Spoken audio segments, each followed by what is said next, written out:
Okay, g'day guys. Today we are talking about the shoulder press machine. What a machine. Fantastic way to do and build out your shoulders. You can use it as a big compound starting point, or you could use it as an accessory. Personally, I would use it as an accessory, and the reason being is purely your rotator cuff muscles aren't in the game as much when it comes to machines because of the fact that they don't have to control where that free weight goes, and therefore you can dive a lot deeper into or you can bring out those big shoulder muscles.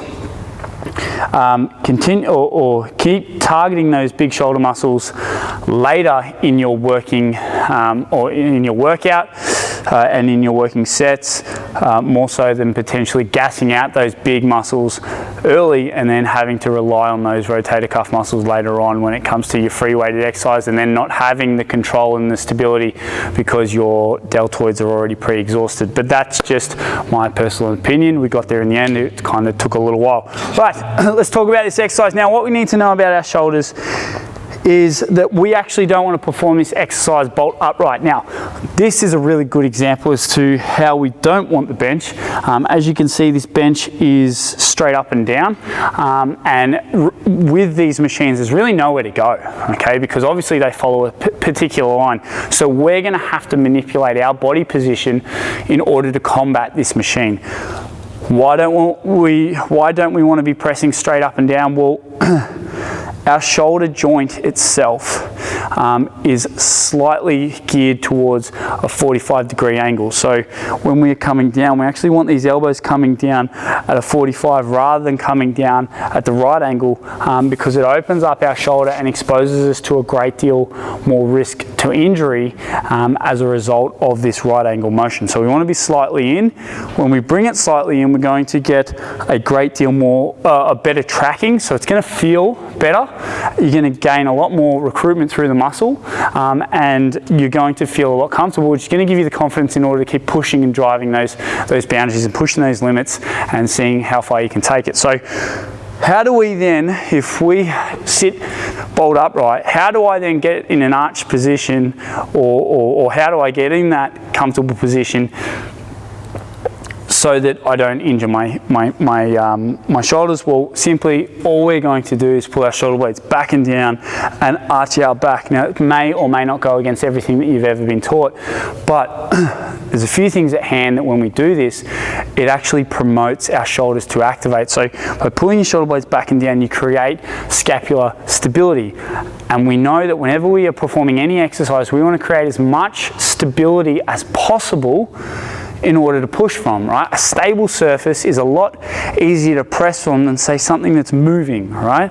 So we want to make sure that we are pressing from a stable position. Now, if I'm seated upright, we need to create what we call a flat back. Now, flat back is essentially our scapula sits like this, okay? It's a big over exaggeration, but it sits like this, and our lats insert there, and we want to pull the scapulas back and then down in order to create a flat back. So you're going to look something like this. Now, this is me in a nice thoracic extension. It opens up my shoulders and it changes the angle in which my shoulder sits. So now it's going to run nice and smoothly, nice and freely without impingement and injury, versus if I am in this position here where it's very rounded, very cut off, and there's really no range for it to go without causing pain and issues. So again, anyone out there who also is experiencing shoulder issues when it comes to pressing, try this technique by pulling it. Well, you should be doing this technique, so don't try it, do it.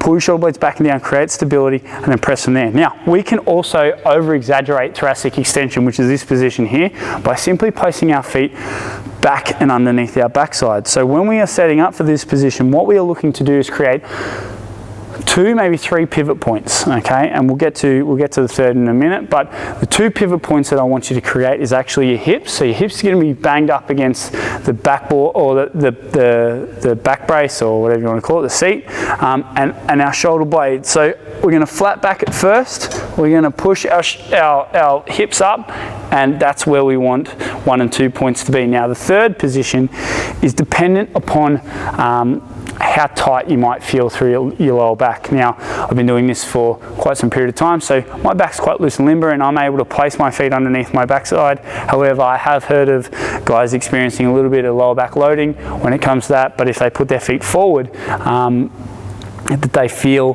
that the lower back's not as loaded. So this is a positional thing for you, whatever suits you, but I do suggest just placing your feet underneath your backside. Then I feel you can get a bit more leg drive. Now, what's leg drive? Leg drive is where you're pushing your feet through the floor and sort of transferring that energy and that force through your body and pressing up through your hands, okay? So in the last few reps, when you're really digging in deep and you're digging those heels in, you're able to get maybe 1-2 more reps out.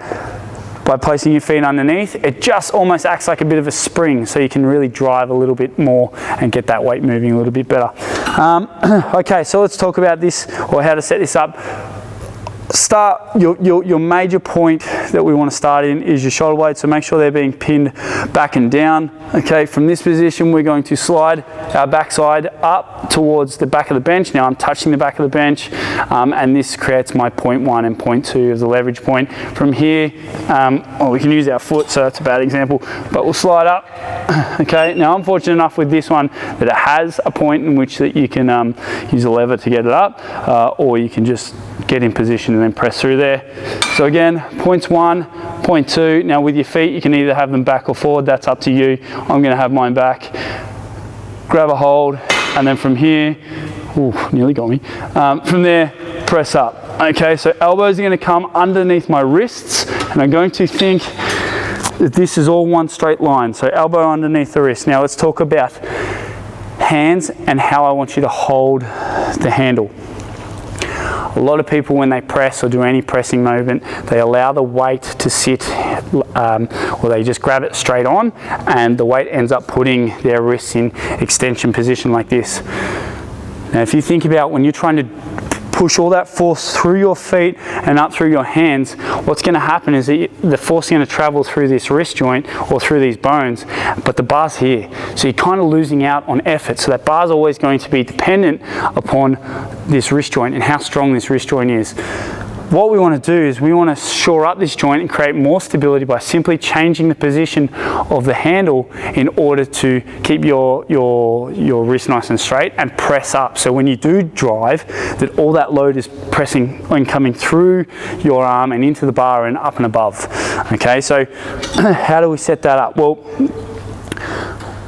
what we're aiming to do, instead of just grabbing it normally and letting it fall back like that, what I want you to do is come side on, and where, say, a palm reader would read your palm, that line that runs all the way down, that's where I want that bar to sit, and it's going to start at this point here and come up and into your thumb. So it's going to look something like this. Now, it's almost going to feel as if you could grip the handle really well with 3 fingers and a thumb, and this one's kind of in the way, and that's how we want it to be. So this is what we call a bull grip, okay? From here, we just tuck that extra thumb in, and that's going to have it so that when you press above your head, you're going to be as if you're punching the sky. So let's go through this again. All right, we're going to create our 2 points. My first point is shoulder blades back and down. This is the most pivotal point. Okay, then I'm going to slide my backside in so I have a nice stable position. Going to set my hands, so set up the bull grip.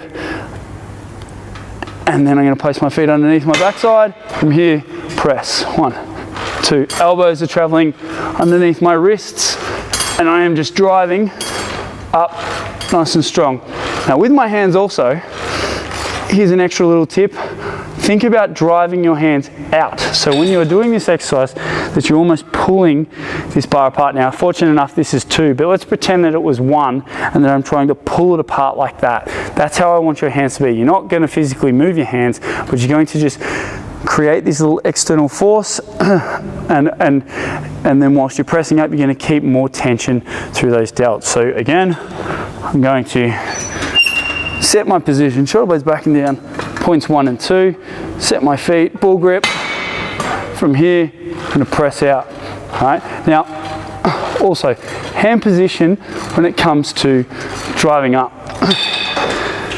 This is very much a comfort-based thing. However, we need to think a little bit deeper than that and go, okay, Well, if I'm pressing above my head and the muscle working here, we want to create tension on this muscle, so we kind of want to keep the dumbbell outside the line of this muscle, because if I come up and in like that, now the dumbbell's traveling through my center of gravity and it's kind of losing it through this deltoid. So by keeping it up and slightly out the line of our deltoid, the tension's on, because the weight, if it was to drop then and there, would go straight down here. Okay, so it is our shoulder that's actually taking over the load, or controlling that load, should I say. So hand position, when you're driving up, we want to make sure that it is slightly outside the line of our shoulders. So we'll set it up again, and this will naturally potentially occur anyway, but it's just something to think about if you're not doing it.